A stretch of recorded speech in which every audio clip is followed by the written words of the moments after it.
सुबह का आसमान सुनहरी रोशनी से भरा हुआ, दूर तक फैला और अनंत था। जैक आईने के सामने खड़ा था, अपनी धड़कनों को शांत करने की कोशिश करता हुआ, बार बार अपने बाल ठीक करते हुए। उसकी सांसें हल्की थीं, दिल तेज चल रहा था। आज की तारीख बस कैलेंडर पर लिखा एक दिन नहीं थी। आज वो आ रही थी, जेसिका। वो लड़की जिसकी आवाज उसकी सबसे अकेली रातों की शरण बन गई थी। वो लड़की जिसकी हंसी उसके सपनों में गूंजती थी और जिसके आंसू एक बार उसके फोन की लाइनों से बह आए थे। उन्होंने पलों से एक रिश्ता बनाया था, वर्चुअल सही पर सच्चा। हर कॉल, हर मैसेज, हर देर रात की फुसफुसाहट एक जीवन रेखा थी। और अब वो दूरी समाप्त होने वाली थी। जैक ने सफेद लिली का गुलदस्ता थामा जो उसका पसंदीदा था, और द एल्केमिस्ट का पुराना पहला एडिशन नीले रिबन में लिपटा हुआ। जेसिका ने कभी कहा था, ये किताब सपनों का पीछा करने के बारे में है जैक, जैसे तुम और मैं। कुछ महीने पहले रात के 2 बजे स्क्रीन की नीली रोशनी जैक के चेहरे पर पड़ रही थी। जेसिका का आखिरी मैसेज चमक रहा था। गुड नाइट ड्रीमा, शायद जल्द ही मैं तुम्हारी बाहों में हूँ। वो शब्दों को उंगलियों से छूता। कभी कभी वो कल्पना करता कि वो अपने बिस्तर पर सिमटी हुई उससे बात कर रही है। अन्य रातों में उसकी कमी ठंडी हवा की तरह चुभती, लेकिन जैक भरोसा करता था। जैक टैक्सी में बैठा, दिल धड़क रहा था। शहर की लाइट्स धुंधली पड़ती जा रमरेज थी।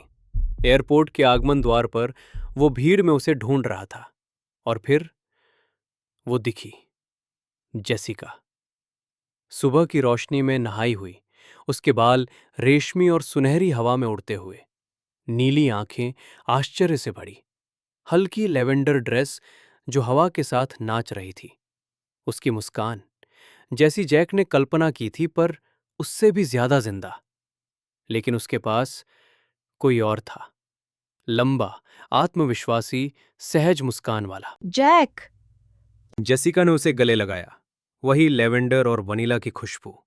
लेकिन वो आलिंगन 1 सेकंड पहले ही टूट गया। ये आर्यन है, हम प्लेन में मिले थे, बहुत मजाक किया है। पूरी फ्लाइट यादगार बना दी इसने। जैक ने उसका हाथ मिलाया, उसका अपना हाथ ठंडा पड़ गया। उसकी मुस्कान बनी रही, लेकिन अंदर कहीं कुछ चुपचाप टूट गया। धूप वाला वो सप्ताह दिन सुनहरे थे, प्यार, हंसी और पलों से रंगे हुए। जैक और जसिका बाजार घूमे, पार्क में परिंदों को दाना खिलाया, मैंगो सोरबे साझा किया जो पिघलने से पहले खत्म नहीं हुआ। एक दोपहर गत्ते हुए उन्होंने नंगे पांव पत्थरों पर नृत्य किया, गहरे आसमान के नीचे चक्कर काटते हुए, हंसते हुए। और फिर एक किस, जैसे आसमान गवाह हो। रातें छत पर बिती, कंबलों में लिपटे, धीमी जाज सुनते हुए, तारों को निहारते हुए, सपनों, जीवन और दुनिया पर बातें करते। लेकिन धीरे धीरे आर्यन का नाम हर चीज में आने लगा। ये वही मजाक है जो आर्यन ने कहा था। उसकी प्लेलिस्ट में आर्यन का सुझाया गाना, और जिस तरह वो फोन को देखती थी, जैक ने नोटिस किया। फिर भी वो पकड़ कर रहा, वो विश्वास करता रहा। लेकिन मन के किसी कोने में उसे पता था, वो शाम उसकी वापसी उड़ान से एक रात पहले। जेसिका की आंखें कोमल थीं पर उदास। हवा भारी लग रही थी, मानो शहर खुद जानता हो कि क्या होने वाला। ये कुछ सबसे खूबसूरत दिन थे। उसने कहा। जैक मुस्कुराने की कोशिश करता है। तो फिर ये अलविदा जैसा क्यों लग रहा है? वो नजरें झुका लेती है। शायद कुछ कहानियां बस अध्याय होती हैं। जैक ने उसका हाथ थामा। क्या वो है? एक लंबी चुप्पी, और फिर मैंने ऐसा चाहा नहीं था, पर कुछ बदल गया है। शायद मैं बदल गई हूँ, शायद हम दूर से ही खूबसूरत थे। अगली सुबह वो चली गई, और जैक उसे दूर जाते हुए देखता रह गया। कुछ दिन बीते, मैसेज कम होने लगे। कॉल उठी तो वो व्यस्त लगती। सॉरी, मैं आर्यन से बात कर रही थी। जैक का दिल सिकुड़ गया। हफ्तों बाद उसने एक पोस्ट देखी, जेसिका और आर्यन उसी कैफे के बाहर, जो जैक और उसकी पहली लंच डेट थी। उसके हाथ कांप उठे। उसने कॉल किया। जैस, क्या मुझे जानने का हक नहीं? लंबी चुप्पी, और फिर हाँ जैक, वही है। मैं ऐसा नहीं चाहती थी, पर हो गया। मैं खुश हूँ। तुमने दिल मेरा लिया और उसे किसी और को उड़ान के बीच में दे दिया। आई एम सॉरी, मैं तुम्हारी थी जैक, पर अब नहीं हूं। जैक नहीं रोया, उस वक्त नहीं, पर भीतर कुछ बिखर गया। रात में छत पर अकेला बैठा, तारे धुंधले लग रहे थे, लिली के फूल मुरझा चुके थे, किताब कभी खोली भी नहीं गई। उसने उसका नंबर डिलीट कर दिया, पर यादें नहीं। वो प्लेन अकेले चढ़ी थी और उतरी किसी और के प्यार में। क्यों प्लेन क्रैश, लोग पूछते। कहानी का नाम ऐसा क्यों?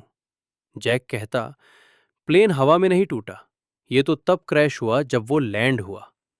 क्योंकि वो उड़ान सिर्फ सफर नहीं थी, वो एक शुरुआत लेकर आई थी और एक अंत लेकर गई थी। जैक के लिए क्रैश मतलब धातु नहीं, बल्कि भरोसा, उम्मीद और प्यार, जो बिना पैराशूट के गिर गया। कहते हैं ज्यादातर प्लेन क्रैश लैंडिंग के समय होते हैं, जब जमीन सबसे करीब होती है और अचानक गायब हो जाती है। मैंने उसका इंतजार किया, मैंने हमें पकड़े रखा, पर वो लौट तो आई, बस उसका दिल नहीं। मैं अब एयरपोर्ट्स पर इंतजार नहीं करता, मैं उड़ानों के पीछे नहीं दौड़ता। कुछ उड़ानें आसमान से ही खूबसूरत लगती हैं और कुछ क्रैश बचने नहीं देते। पर मैं जी गया और मैंने सीखा, टूटे प्यार की जगह भी जंगली फूल उग सकते हैं। महीनों बाद जैक ने एयरपोर्ट पर एक जोड़े को गले लगते देखा, रोते हुए, वादे करते हुए। पहली बार उसे चुभन नहीं हुई, वो मुस्कुराया। शायद उनकी उड़ान टिकेगी, और अगर ना भी टिके तो वो दुआ करता है कि वे क्रैश से बच जाएं, क्योंकि कुछ प्यार धीरे से टूटते हैं और कभी-कभी टूटने के बाद जी पाना ही सबसे बहादुरी होती है।